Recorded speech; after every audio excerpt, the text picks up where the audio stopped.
Williamson scoring for Kilmarnock against Celtic a year ago, a result which would have made Tommy Burns a happy man then. It's all changed now, of course, and Kilmarnock have this week prepared for the match, hoping to upset their former manager. But Williamson says that, among the players at least, there are no hard feelings about the Burns walkout. The players understand that's football. Tommy's heart's always been at Celtic, that's been proven. But when he was at Kilmarnock, he gave 100%, he was a Kilmarnock man through and through at the time. But the players don't think anything less of him for that. Meanwhile, the Kilmarnock board have urged their fans not to cause trouble at Hampden tomorrow. In a cool message in last week's match programme, Chairman Bobby Fleeting asked them to refrain from verbal abuse of Celtic and their management team as the battle for compensation from the Parkhead club for Burns' departure goes on. On Friday Sports Scene, a war of words between the Celtic manager Tommy Burns and his former chairman Bobby Fleeting. And the goals from Tannadice, which mean Dundee United face a battle to survive in Europe. He was at Kilmarnock, he's now with Celtic. The clubs are still at war. Trying emotional blackmail, I didn't think was ever going to work. And it almost did, to be honest, it almost did. I would do it again, and if it is emotional blackmail, I'm making no apologies for it. The directors of Kilmarnock will tomorrow boycott the Celtic boardroom at Hampden in a new twist to the Tommy Burns affair. It's the first time the two clubs have met since Burns' controversial summer switch from Rugby Park to Celtic Park. In an interview with Friday Sports Scene, the Celtic manager says Kilmarnock chairman Bobby Fleeting acted in very poor taste and he accuses him of attempting emotional blackmail. Fleeting has responded in furious fashion. Chick Young reports.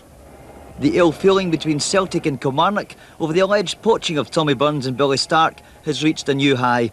Celtic had asked Killie to pay in advance for a percentage of the 3,500 tickets requested for tomorrow's league game at Hampden, a demand they have now backed down on. But it is clear the rift between Parkhead and Rugby Park is widening, with Burns and Kilmarnock chairman Bobby Fleeting still bitter about what happened in the summer. Mr. Fleeting could possibly have handled the thing, as I say, with a lot more dignity. There was things said between him and I that he chose to make public, which I found was very, very poor taste for a man that's representing Kilmarnock Football Club and a club of that stature. But I've got to live my life the way I think it should be lived, and trying emotional blackmail I didn't think was ever going to work, and it almost did, to be honest. It almost did, but thankfully I've got my wife there to thank for that. And had I done that and then stayed because of being emotionally blackmailed, then it would have been bitter, and I'd always looked on as being deprived of something that was basically being offered to me. But as I say, that's in the past now. I just want to go and get Celtic right. But there will always be a place in his heart for the Rugby Park faithful. They're Kilmarnock fanatics and fantastic supporters, every one of them. But the opportunity came for me to go and become the manager of the club that I supported. And I'm no any different from anybody else. I just jumped at the chance as well. But I would like to think that I never cheated them in any way there. I gave them everything I possibly could as far as playing the game and approaching games and being professional. Every ounce that I ever gave Celtic Football Club I gave to Kilmarnock. I never cheated them in any way. And I tried to conduct myself well as a manager of Kilmarnock because I was very proud to be the manager there. And I'll always look back on that with great fondness. But obviously, there'll be the ones that will think that I betrayed them and things like that, which wasn't the case. It was a Scottish League matter that Celtic approached Tommy Burns and Billy Stark as manager and assistant. But it is the SFA Executive Committee who on October the 10th will investigate the alleged tapping of the duo as players. Kilmarnock received nothing of the £100,000 fine placed on Celtic, but now Chairman Bobby Fleeting awaits the outcome of the investigation into the affair by the SFA. In the meanwhile, it is clear that relationships between the clubs have reached an all-time low. If he called emotional blackmail the fact that before he left here I pointed out to him that his choice entered into an extension to his contract, that he had commitments to me as chairman, to the directors, to the fans, to the club, to the players, right? And then point out the consequences to this club, those supporters and those players of him leaving. If that's emotional blackmail, well, check, I would do it again, and I would do it now, because it was my job to ensure that a major asset of this club remained here. And if the only tool left to me was, Tommy, look at the effect this is going to have on this club, then I would do it again. And if it is emotional blackmail, I'm making no apologies for it. Tommy has accused you of not acting in a dignified manner as would become the chairman of Kilmarnock Football Club. You know, this is the worst one. On the eve of a match, this is the worst one. And as a direct response of that particular accusation, I did not act, the chairman of Kilmarnock Football Club did not act in a dignified fashion from an official of Celtic on the eve of a match. I've spoken to my colleagues, and not one official of Kilmarnock Football Club will go to either the boardroom or the director's box at Hampden tomorrow. We will not do that. I can't be accused of that one day and then turn up as if nothing had happened, like a hypocrite. Not acting in a dignified fashion. Someone's still to point out to me in Scottish football what I or Kilmarnock Football Club have done wrong. I told Tommy Burns he would not be allowed to speak to Celtic until we agreed compensation. I didn't say he couldn't, I didn't say he wouldn't. I said he will not be allowed to until we agreed compensation. And that was the advice given to me by everyone. Now, dignified fashion, when this last announcement came out from Tommy Burns, the one that he wanted to get it behind him and accuse me of the same things, we never even responded because that's undignified. We wrote to Celtic immediately after they were fined by the League Management Committee of £100,000. We wrote to them in a very dignified fashion privately and didn't let anyone else know this, asking if we'd get together because we were very concerned about the breach between Kilmarnock and Celtic. I've always had a very close relationship. And the reply came back, not only, I've shown you this, didn't even say no, it said if you feel you get legal action, take them to court. Right? Now that's not what two Scottish football clubs normally do between each other. I mean, that's unheard of. Act in a dignified fashion. I didn't go down to Manchester and clandestinely meet an official of Celtic to discuss whatever they're supposed to have discussed. Right? That's not acting in a dignified fashion. I would say Kilmarnock Football Club have acted in a very dignified fashion. So you tell me that the directors of Kilmarnock will be among the crowd, among the away support at Hampden tomorrow? We're very fortunate that we have a group of supporters that we're able to do that. I'm sure there's a lot of chairmen and directors would find the thought horrendous, but we're able to do that. What I'm saying is that there'll be no official of Kilmarnock Football Club will attend either the boardroom or the director's box. Bobby Williamson scores for Kilmarnock in the 1-1 draw with Premier leaders Celtic in the highly charged meeting between Tommy Burns' current and former clubs.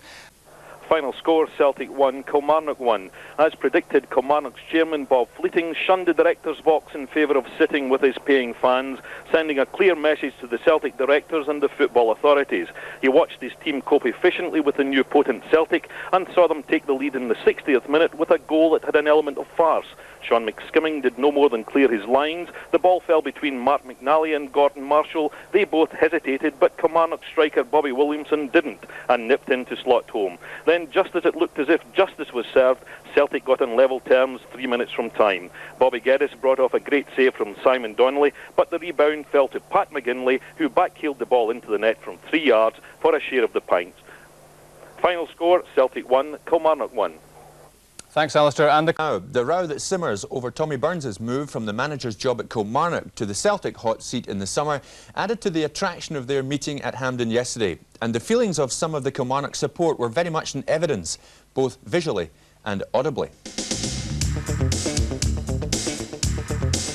All the hype surrounded the managerial transfer of Burns and Stark, with some Killie fans forgetting who it was to help lead them out of the football wilderness. A tense afternoon then for the Celtic manager. All this seemed to hang over the sides in a really unremarkable first half.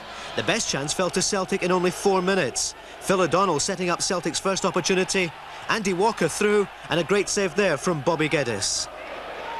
Young Colin McKee, signed last week for £300,000 from Manchester United, showed his class in the early stages, great vision playing the ball wide to the right, and then making the run into the box. But he failed to connect, and a let-off for Celtic. The home side started the day top of the table, and they were aiming to keep the unbeaten run going. Paul McStay back from suspension meant a midfield of 5 players, and at times it looked crowded. But Celtic back on the attack, O'Donnell playing it infield for McGinley. He sidestepped it to Peter Grant, and Lee Martin was there to knock it over the bar. Killie were now growing in confidence. The 1-2 from the corner, Neil Whitworth coming forward, but just off target. At the other end, Celtic looked to carve open the visiting defence, but McGinley unable to connect. Half-time was 0-0. Colin McKee was the main threat on the Killie side early in the second half. He ensured Gordon Marshall was on his toes with this lob. Celtic were really making heavy weather of it. They found some rhythm, O'Donnell and McStay involved, but the skipper's shot saved by Geddes. Then an unbelievable blunder. A long, harmless ball from Sean McSkimming. Mark McNally looking to play it back to goalkeeper Marshall, stubs his foot, and Bobby Williamson is there to nip in and score a remarkable goal and to put Killie in the lead. A terrible blunder by the Celtic defence. Tommy Burns then threw on Simon Donnelly for Lee Martin as they went for all-out attack. It almost paid off, Donnelly combining with the skipper Paul McStay, but he couldn't keep it down. Confidence is everything. Just look at Connor's back heel from McKee. He looked up and saw John Henry, and he really should have done better. A minute later, the former Clydebank man was involved again. Celtic were exposed, but John Henry failing to beat Gordon Marshall. But finally, in 86 minutes, Celtic equalised. Collins, Donnelly and Walker involved. Good stop by Geddes, but he couldn't hold it. McGinley backheels it into the net. 1-1, 4 minutes left on the clock. In the last minute, the Ayrshire side should have collected all 3 points. Colin McKee threw in goal, but with only Marshall to beat, he missed the target, and it finished 1-1. Well, disappointing actually, Paul, because I felt we played very well indeed. We looked at a very good side and we created a lot of chances. And to lose a late goal was very disappointing because I felt the team played very well indeed. Yes, it was good to go on the score sheet again. I've just come out of the team the last few games and obviously it takes a bit of pressure off myself to score that goal. And being equaliser it was quite good. Well, I seen the two Celtic lads were leaving it to each other and I just kept on chasing it and thankfully I got my toe in the end of it. They'll probably be still arguing about it now in the dressing room. Celtic didn't really seem to get going today, but in the second half your side grew with confidence. Well, I thought we played well overall. Celtic, they played the ball about in areas and got behind us occasionally, but they never really caused any trouble. But there was chances for both teams and it led to an open game. The updated Bell's Premier Division then sees Rangers a point ahead of Celtic, who remain unbeaten along with Hibs. With Hearts recording their first victory yesterday, Kilmarnock are the only side still waiting for a win.